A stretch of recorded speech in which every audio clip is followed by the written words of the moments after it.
Now talking about independent data marts. Like we have seen in the dependent data mart, what is happening? The data into the data mart, it is coming from the data warehouse. That is the top down approach. Just the reverse of it is independent data mart. And we can call it the bottom up approach. What is happening in this approach?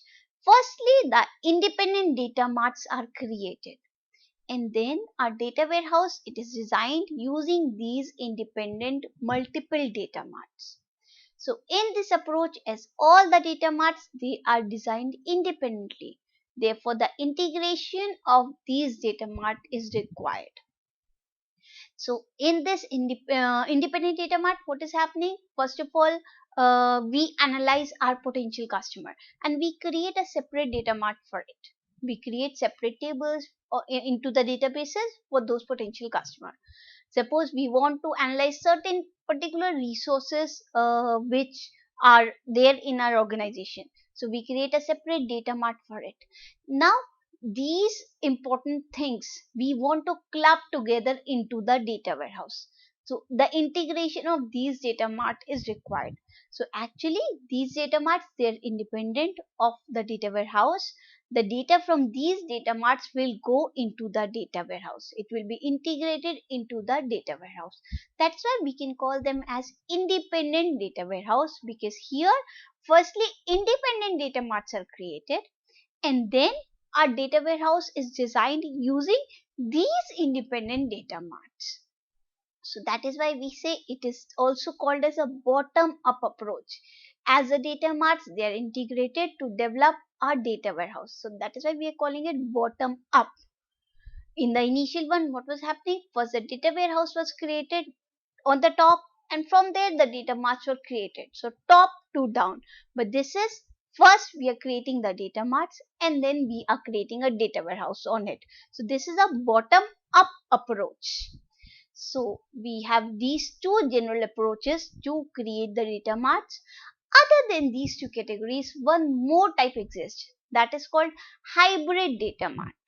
Suppose we want to analyze some other important data related to our organization that is already not a part of our data warehouse. So that is where this hybrid data mart concept comes from. It allows us to combine the input from source other than the data warehouse. This could be helpful in situations when the ad hoc integration is needed, such as when a new group of people we want to analyze, when a new product for the organization we are adding. Suppose we have in our organization number of products and we want to add one more product into our organization. So in that case, what will happen? We will have to create a hybrid data mart, and that will be have to be integrated with our data warehouse. So what happens into the this hybrid data mart?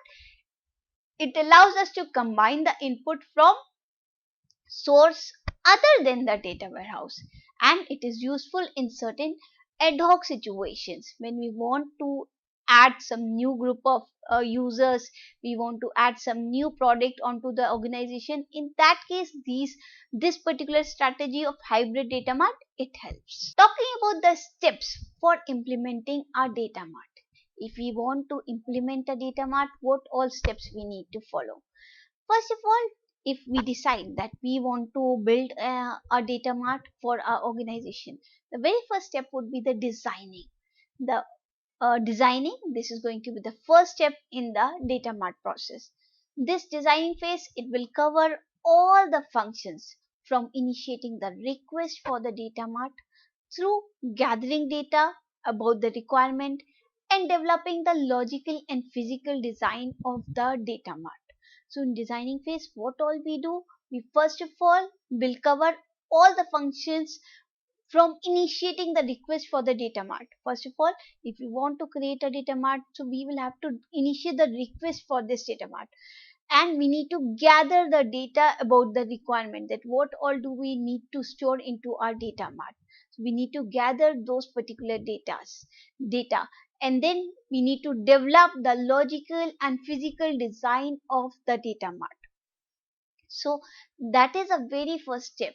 designing a logical and physical design means we need to first of all see that if we are creating this particular data mart, so some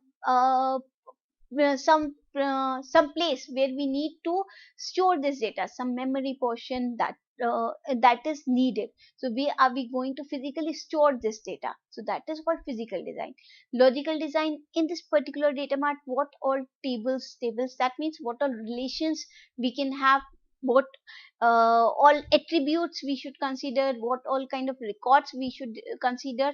So it also, this designing portion, it includes a logical and the physical design of the data mart.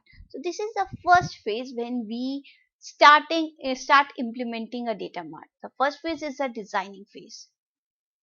Second come the constructing. This step, it contains creating the physical database and logical structure associated with the data mart to provide the fast and efficient access to our data. So in the previous phase, we have developed, we have we have planned that how are we going to design this logical and physical design and everything. Now in this construction phase, we actually create this physical database and this logical structure which is associated with the data mart to provide fast and efficient access to the data. So that is the second step when we are thinking of implementing our data mart. We need to create the physical database and the logical database. Third step would be populating. This step, it includes all of the tasks related to the getting the data from the sources, cleaning this data, modifying it to the right uh, modifying it to the right forum and level of detail, and moving it on to the data mart. So basically in populating, what we'll do, it will include all the tasks. First of all, what do we want into our data mart? We want our data to get stored, so we need to get this data. Populating means now we are adding content to our data mart. So for this, what do we need to do? We need to get the data from the sources. We need to clean this data, because this data, there might be some missing data onto it, there might be some duplicate data. So we need to control all these kind of redundancies before storing the data onto our data mart, and we need to modify our data so that we can store this data as per our structure into the data mart, and then we will move our data into our data mart. Next comes the fourth step, that is accessing. This step, it involves putting the data to use. Now once we have created the data mart, what do we want? We want to use this data. How can we use this data? We can query the data, that whatever data we have stored, we can raise certain queries related to it. If we have stored the data related to some particular customers, a particular set of customers, so we can query that the customers which are stored into the data mart, what is the age group of these customers, or to which place do they belong. So these kind of queries can be raised from these data marts. Analysis of data can be done depending on the queries, depending on the reports which are getting produced from the data marts. We can analyze our data, we can create reports from the data which is stored onto the data warehouse. We can create charts, we can create graphs, and we can also publish them. So after the data mart we have created, we need to put this data into use. We need to access this data. Suppose there are some strategy makers, there are some high management people who want to analyze this particular set of data. So we can create this data mart. They also provide us the facility of creating the graphs for them. Suppose we want to see that in yearly data of the organization, yearly sale of the organization, and we want to know that in which month the sale has of a particular product, it has gone the highest.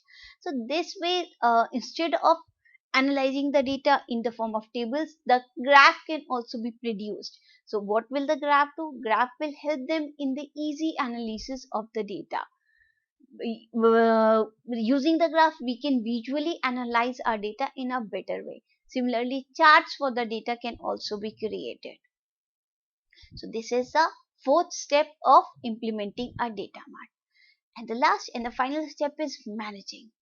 This step, it contains managing the data mart over its lifetime. Now, once a data mart is created, once we have stored the data about the customers, or for any purpose the data mart has been created, is our work done?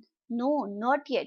We need to manage this data mart over its lifetime, because we have already seen that these data marts, they are time variant. The data in these data marts, they are going to vary with time, so we need to manage these data marts.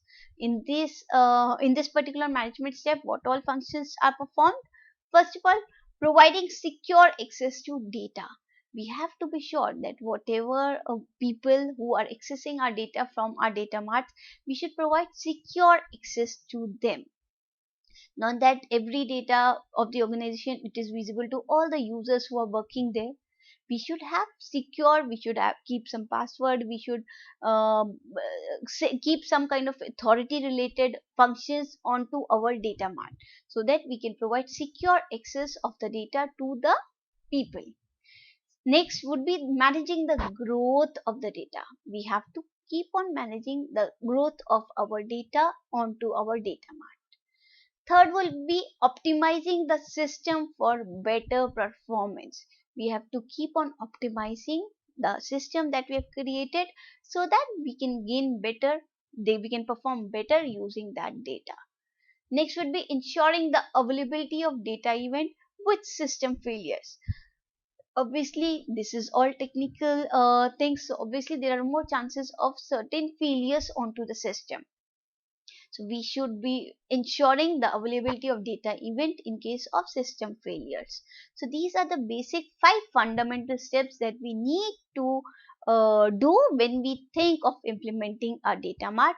We start with the very first step, that is designing the database, in which we plan that what all data we need. We see what all physical and logical database we have to create. So that is the first step, that is designing. Second is constructing, in which we actually design the physical and the logical part of our data mart. Third is the populating. Once a structure is created, we want to put our data onto the structure. So the third step will be populating the data marts with the data, which will involve cleaning the data, modifying the data as well. The fourth step here is accessing the data. This involves putting the data to use. Now, once the data mart is created, we need to access the data from these data mart. So this is the fourth step, that is accessing the data mart. The fifth one, which is a lifetime process, which will keep on happening till the time your data mart is in function, that is managing the data mart. So these are the 5 steps of implementing the data mart. Understanding another important term here, that is analytical data. Analytical data, basically it is used to make business decision, as opposed to recording the data from actual operational business processes.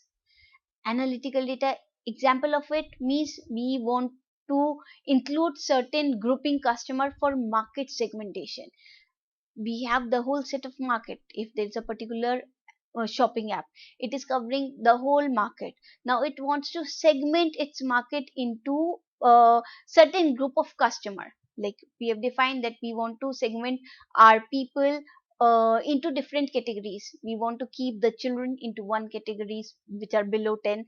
We want to keep our teenage children into another category. We want to keep the young people into another category, and the old people into another category. So that is how the market segmentation can be done. Or changes in the purchase volume over time can be done using this analytical data. Analytical data, it supports the decision making.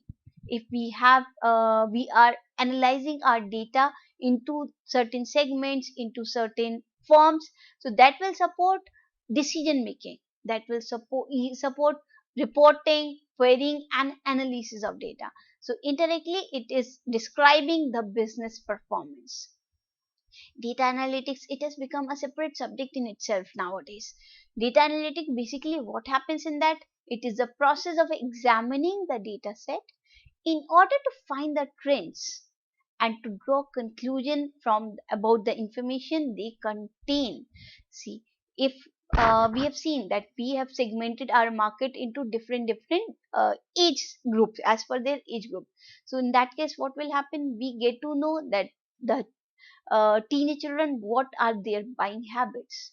So we need to recommend them those products. We want to see that if there are old people, what accessories, what things they are purchasing more. So we need to examine these things. We need to examine our data set nowadays to understand the different trends, to understand the different patterns into the purchasing habits of our people, and to draw conclusion from that information they contain. So data analytics, basically it is a process of examining these data set. Increasingly, data analytics, it is done with the aid of specialized systems and software.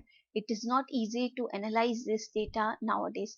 We need to have specialized system, we need to have specialized softwares for analyzing these data. So aggregated data, it ready to be queued and analyzed, and this will work as a this will work for the business intelligence system. This is what is analytical data. It is used to make better business decision as opposed to recording the data from actual operational data processes. Earlier, what used to happen? We used to just store our data. We used to just gather our data. Now it is very much required to analyze this data, to understand the buying habits, to understand the patterns and trends into the for of our customer. So that is what we do in the analytical data. That is what happens in data analysis. We examine the data sets to find, and then we draw conclusions about the information that they contain.